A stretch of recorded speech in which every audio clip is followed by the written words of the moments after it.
Yo, what's up? Basta mga idol, meron ako dito Adidas Ultra Boost Light. Totoo bang sobrang gang niya kaya siya tinawag na Ultra Boost Light? At musta ang performance? At syempre magkano? Tara, pag-usapan natin. Let's go!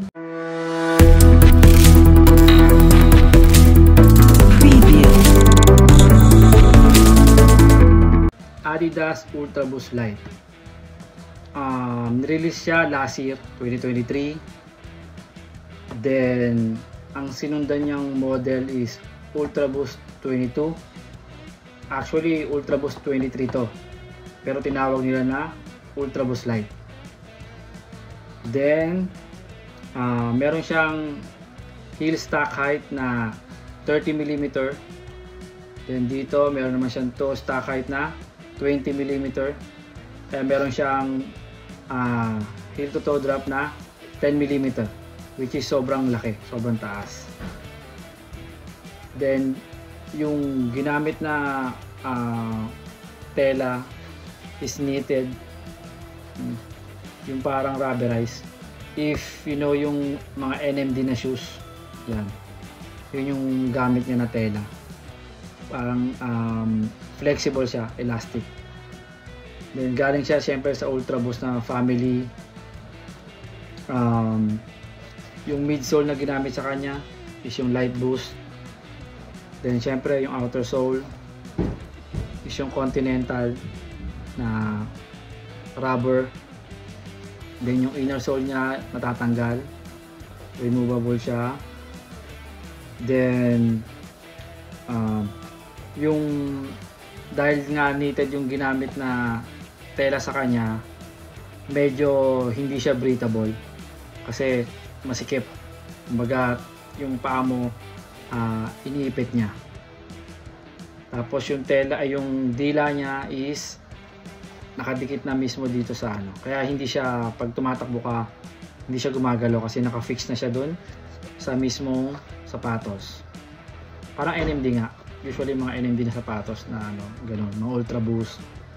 Ganyan siya, fix siya. Yung design niya ganun pa rin.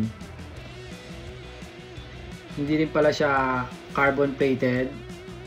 And then yung bigat niya is 10 ounce. Kaya yung tanong na magaang ba siya kasi tinawag na Ultra Boost Light, ang sagot is hindi. Kasi yung 10 ounce medyo mabigat na yung sapatos eh. Actually yung Hoka nga na Clifton 9, 8 ounce lang yun eh. Mas malaki yun dito. Pero yun nga, ito 10 ounce siya. Kaya lang siya tinawag na Ultra Boost Light kasi mas magaang siya ng 30% dun sa sinundan niya ang old model na Ultra Boost 22. Kaya siya naging Ultra Boost Light.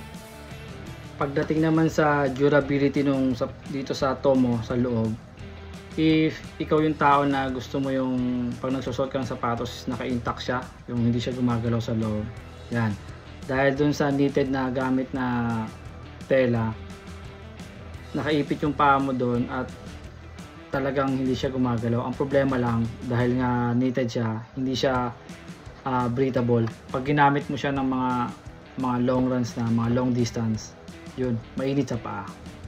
Pagdating naman dito sa heel padding niya, maramdaman mo talaga na parang yakap na yakap niya yung buong paikot ng paa mo, simula dun sa ankle mo, sa likod, dahil dun sa padding niya, makapal. Kaya talagang intact na intact sa paa mo. Pagdating naman sa outsole durability naman niya, syempre Continental rubber yung gamit. Talagang matibay yan, matigas, kaya talagang tatagal siya. Ang problema lang is dahil nga maliit yung stock height niya dito sa toe, tapos matigas yung outsole na rubber niya, hindi siya masyado bouncy dito sa harap. Kaya maramdaman mo talaga na pagka ginamit mo siya, yung dito sa harap na side is maramdaman mo yung floor. Then yung dito sa likod, yung stock height niya, mas mataas yung heel stock height niya. Kaya usually na gumagamit ito is mga heel striker. Ako, kaya binili ko siya kasi heel striker ako. Kung mapapansin nyo, dito sa akin, nakauna na pupudpud yung heel ko. Kaya yung gantong sapatos, yung mga Ultra Boost na mas mataas yung stock height dito sa heel, yan, usually mga pang heel striker to. At mapapansin mo pala na wala siyang extra butas dito, yung tinatawag nila na double first row hole para sa sintas, para magawa mo yung runner's knot. Importante sana yung runner's knot pagka nagtitraining ka, gamit mo training shoes. Mas maganda sana kung meron nun, kaso siya wala siya nun. Ito palang Ultra Boost ko is nagamit ko na siya siguro mga around 250 kilometers na. Nasubukan ko na siyang gamitin sa mga race, mga half marathon, nagamit ko na rin siya. Then nagamit ko na rin siya sa full marathon, tinry ko, sinubukan kong gamitin. Pero usually talaga kaya ako siya binili is ginagamit ko siya pang speed training ko. If gagamitin mo siya ng mga short distance lang, mga 10 km or 21 km, maganda siya gamitin. Nakakasabuan sabto ko rito, pang speed run talaga siya. Pero yun nga, nung ginamit ko to noon, nung nag full marathon ako last year, ang problema niya is, sa akin lang yun yung naramdaman ko nung ginamit ko siya. Pagdating ng mga around 30 km na, yun nga, mainit na sa paa, tapos sumasakit na yun. Actually, pinulikat ako noon, tapos yung dito sa bewang ko, sumakit. Then, sinubukan ko din siya LSD, mga long distance ko, kahit mabagal, ganun din.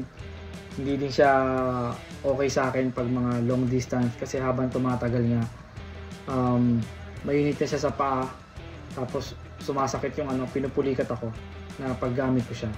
Pero pag ginagamit ko talaga siya ng mga speed run, 10 km, 21 km, pasok, sulit. Pang speed run ko talaga siya, doon ko siya ginagamit. Kaya yun, yung mga ibang runner na pag ginagamit nila to, tas nakakaramdam sila ng may sumasakit sa kanila, yun, ang nangyayari, ginagawa na lang nilang pamorma yung sapatos na to, which is maganda rin talaga. Kung panglalakad mo lang siya, for example pang mumol mo, sobra, masarap sa paa, maganda. Kaya sinubukan ko siya minsan, maganda siya, tas madaling bagayan dahil nga sa design niya na Ultra Boost. Pagdating sa price, ang SRP niya is 11,000. Pero ngayon, may mabibili ka na nito, marami ito sa mga online din na 50%, then may mga discount, 30, 40. Pero dun sa online na website nila, sa mismo sa Adidas, at saka sa mga store nila, it's 11,000. Minsan nag-sale sila pag naabutan nyo 50% sa mga boutique. SRP 11,000. At ayun, kung may questions kayo or may gusto kayo dagdag na info, i-comment nyo lang, tayo natin sagutin. At salamat sa panonood. See you in the next one.